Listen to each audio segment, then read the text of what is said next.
ನನಗೆ ಇದನ್ನೆಲ್ಲ ನೋಡ್ತಾ ಇದ್ದರೆ ಮರ್ಕ ಹುಟ್ಟುತ್ತೆ, ಆತಂಕ ನೋವು ಕೂಡ ಆಗುತ್ತೆ. ನಾವೊಂದು ಧರ್ಮ ನಿರಪೇಕ್ಷವಾದಂತಹ ಜಾತ್ಯತೀತವಾದಂತಹ ಸಂವಿಧಾನವನ್ನು ಅಳವಡಿಸ್ಕೊಂಡಿದ್ದೀವಿ.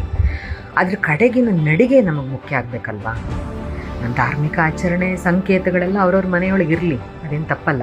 ಆದರೆ ಸಾಂವಿಧಾನಿಕ ಅಂಗಸಂಸ್ಥೆಗಳು ಅಂತ ಹೆಸರು ಮಾಡ್ಕೊಂಡಿರುವಂಥ ಶಾಲೆ ಕಾಲೇಜುಗಳಲ್ಲಿ ಯುವ ಮನಸ್ಸುಗಳನ್ನ ಮೈತ್ರಿ ಮತ್ತೆ ಭಾವೈಕ್ಯತೆ ಜೊತೆಗೆ ಉದಾತ್ತ ದೃಷ್ಟಿಕೋನದಿಂದ ಬೆಳೆಸಬೇಕು. ಯಾವುದೇ ಜಾತಿ ಮತಧರ್ಮ ಸಂಕೇತಗಳ ಅಡವಳಿಕೆ ಇಲ್ಲಿ ವೈಯಕ್ತಿಕವಾಗಿ ನನಗೆ ಇಷ್ಟ ಇಲ್ಲ. ಆದರೆ ಇತ್ತೀಚೆಗೆ ಈ ಸಂಕೇತಗಳಿಗಾಗೇನೆ ಮತಧರ್ಮಗಳ ನಡುವೆ ಸಂಘರ್ಷಗಳು ನಡೀತಿರುವಾಗ ದೇಶ ಯಾವ ಕಡೆ ಹೋಗ್ತಿದ್ಯಪ್ಪ ಅಂತ ಆತಂಕ ಆಗುತ್ತೆ. ಶಾಲೆ ಕಾಲೇಜುಗಳಲ್ಲಿ ಮಕ್ಕಳನ್ನು ಅವ್ರ ವ್ಯಕ್ತಿತ್ವ, ವಿದ್ಯೆ, ಅವ್ರ ಪ್ರತಿಭೆ, ಘನತೆ, ಅವ್ರ ಕೆಲಸ, ಸಾಧನೆಗಳ ಮೂಲಕ ಗುರುತಿಸ್ಕೊಳ್ಳೋ ಹಾಗೆ ಬೆಳೆಸೋದು ಮುಖ್ಯ ಆಗಬೇಕು.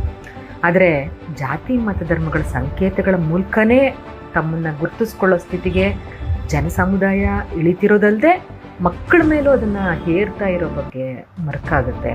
ಒಂದು ಸರ್ಕಾರವಾಗಿ ಸಮುದಾಯವಾಗಿ ಯೋಚನೆ ಮಾಡಬೇಕಾದ್ರೆ ಬೇರೆ ಬೇರೆ ಅಭಿಪ್ರಾಯಗಳಿರ್ಬೋದು. ಸಂಕೇತಗಳನ್ನ ಇಟ್ಕೊಂಡೆ ಇವತ್ತು ಗಲಾಟೆಗಳು, ಸಂಘರ್ಷಗಳು, ಸಾರ್ವಜನಿಕ ಶಾಂತಿಗೆ ಭಂಗ ತರುವಂತೆ ಕೆಲಸಗಳು ನಡೀತಾ ಇರುವಾಗ ಸರ್ಕಾರಗಳು ಈ ರೀತಿಯ ಆದೇಶನ ಹೊರಡಿಸ್ಬೇಕಾಗಿ ಬಂದಿರಬಹುದೇನೋ, ಅನಿವಾರ್ಯವಾಗಿ ಗೊತ್ತಿಲ್ಲ. ಕಷ್ಟವಾದರೂ ನಾವು ಸಂವಿಧಾನವನ್ನು ಅನುಸರಿಸೋ ಕಡೆಗೇನೆ ಈಗಲಾದರೂ ಹೆಜ್ಜೆ ಇಡಬೇಕು.